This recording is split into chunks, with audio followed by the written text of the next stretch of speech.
एकदम सीधे इस विश्लेषण की शुरुआत करते हैं।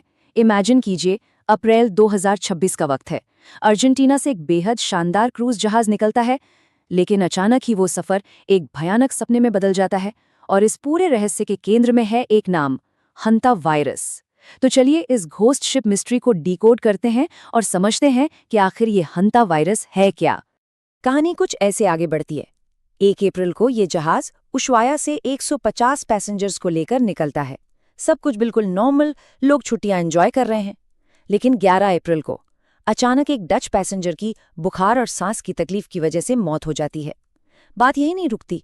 26 अप्रैल को उस पैसेंजर की पत्नी की भी एयरपोर्ट पर बिल्कुल अचानक जान चली जाती है। इसके बाद तो जैसे लाइन लग गई, लगातार लोग बीमार पड़ने लगे। स्थिति इतनी बेकाबू हो गई कि 2 मई को वर्ल्ड हेल्थ ऑर्गेनाइजेशन यानी WHO को दखल देना पड़ा और 10 मई तक आते आते ये जहाज स्पेन के टेनरिफ में डॉक कर दिया गया। एक ऐसा रहस्यमयी सिलसिला जिसने दुनिया की सबसे बड़ी हेल्थ अथॉरिटी को भी अलर्ट कर दिया। अब हम अपने विश्लेषण के पहले हिस्से की तरफ बढ़ते हैं, कातिल की पहचान। आखिर ये हंता वायरस असल में है क्या? तो जो सबसे जरूरी और चौंकाने वाली बात सामने आती है वो है इसका मोर्टेलिटी रेट यानी मृत्यु दर 50%। जी हाँ, आधा आधा चांस। इसका सीधा सा मतलब है कि ये वायरस इन्फेक्ट होने वाले आधे लोगों की जान ले सकता है। ये कोई मामूली बात नहीं है। ये आंकड़ा इसे दुनिया के सबसे खतरनाक वायरसों की लिस्ट में सबसे ऊपर लाकर खड़ा कर देता है। और अब बात करते हैं उस चीज की जो सिचुएशन को और भी ज्यादा डरावना बनाती है, इसका इलाज, जो कि 0 है। बिल्कुल सही सुना। आज की तारीख तक इसकी कोई भी FDA या WHO से अप्रूव्ड वैक्सीन मौजूद नहीं है। कोई ऐसा एंटीवायरल ट्रीटमेंट नहीं है जो पूरी तरह साबित हो चुका हो। अगर कोई इससे इन्फेक्ट हो जाए तो डॉक्टर सिर्फ बाहर से सपोर्टिव केयर दे सकते हैं। असल लड़ाई तो मरीज के अपने इम्यून सिस्टम को बिल्कुल अकेले ही लड़नी पड़ती है।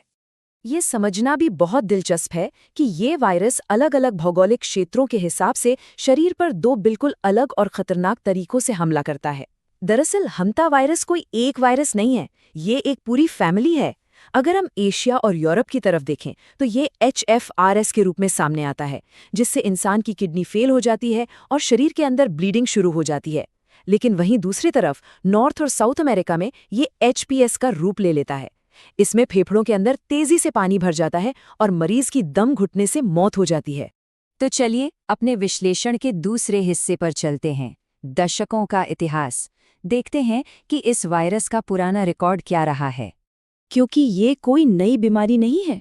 अगर हम इतिहास के पन्ने पलटे तो 1950 के दशक में कोरियन युद्ध के दौरान पहली बार 3000 से भी ज्यादा अमेरिकन सैनिक इस अजीब बीमारी का शिकार हुए थे। फिर 1980 में जाकर एक साउथ कोरियन वायरोलॉजिस्ट डॉक्टर हो वांग ली ने इसके स्ट्रेन की पहचान की। उन्होंने ही हंता नदी के नाम पर इसका नाम हंता वायरस रखा। इसके बाद 1993 में अमेरिका की नवाहो ट्राइब में इसने जबरदस्त कहर बरपाया। और हाँ, बात सिर्फ विदेशों की नहीं है।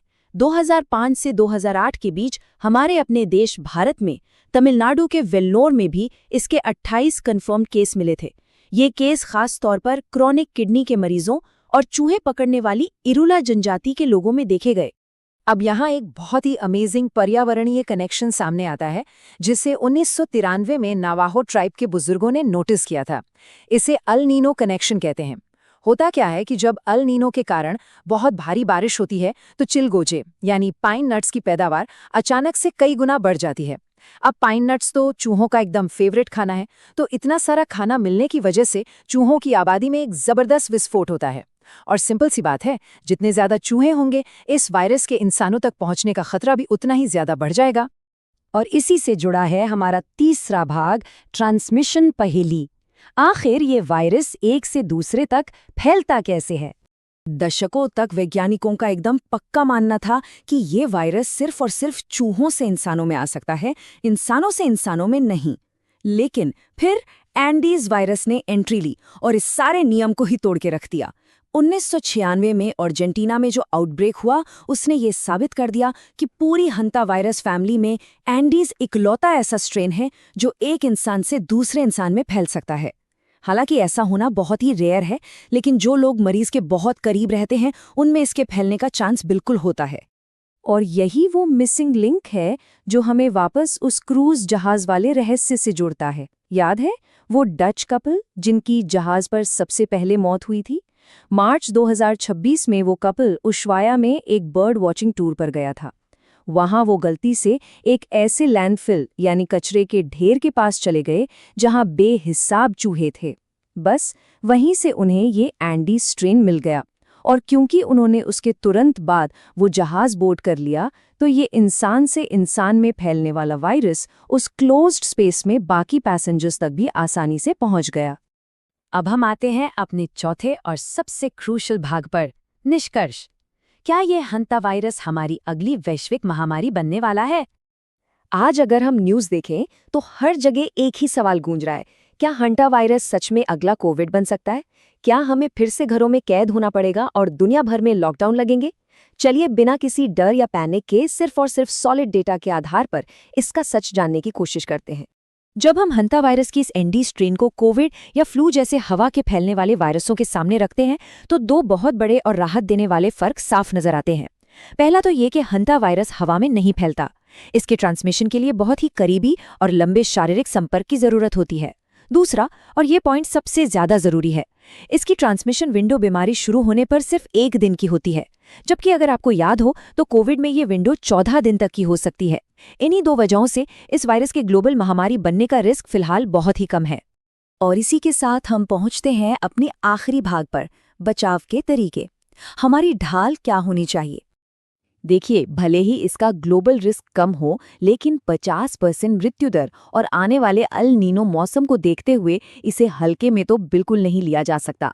बचाव के लिए ये 4 एकदम प्रैक्टिकल कदम हैं जो कोई भी आसानी से अपना सकता है। पहला, अपने घर को इतनी अच्छी तरह सील करें कि चूहे अंदर आ ही ना सकें। दूसरा, अगर कभी किसी बंद या धूल भरी जगह जैसे कि पुराने गोदाम में जाना पड़े तो N95 मास्क और ग्लव जरूर पहनें। तीसरा, कूड़े का हमेशा सही तरीके से निपटान करें। और चौथा, खाने पीने की चीज़ों को खुला ना छोड़ें। स्ट्रिक्ट हाइजीन मेंटेन करें ताकि चूहे अट्रैक्ट ही ना हों। बहुत ही बेसिक लेकिन लाइफ सेविंग स्टेप्स हैं ये। तो इस पूरे विश्लेषण को हम एक बहुत ही पावरफुल थॉट के साथ खत्म करते हैं। जागरूकता और बचाव ही हमारी सबसे बड़ी वैक्सीन है। हंता वायरस कोई नया खतरा नहीं है। ये दसों से एक साइलेंट थ्रेट की तरह खामोशी से हमारे आसपास मौजूद है। लेकिन पैनिक मोड में जाने के बजाय अगर हम सही जानकारी रखें और बचाव के इन सिंपल तरीकों को अपनी आदत बना लें, तो इस खतरे को काफी हद तक टाला जा सकता है। उम्मीद है कि इस चर्चा से आपको इस पूरे रहस्य और वायरस के विज्ञान को गहराई से समझने में मदद मिली होगी। क्या आपको लगता है कि हम भविष्य में ऐसे वायरसों से लड़ने के लिए पूरी तरह तैयार हैं? इस बारे में जरूर सोचिएगा।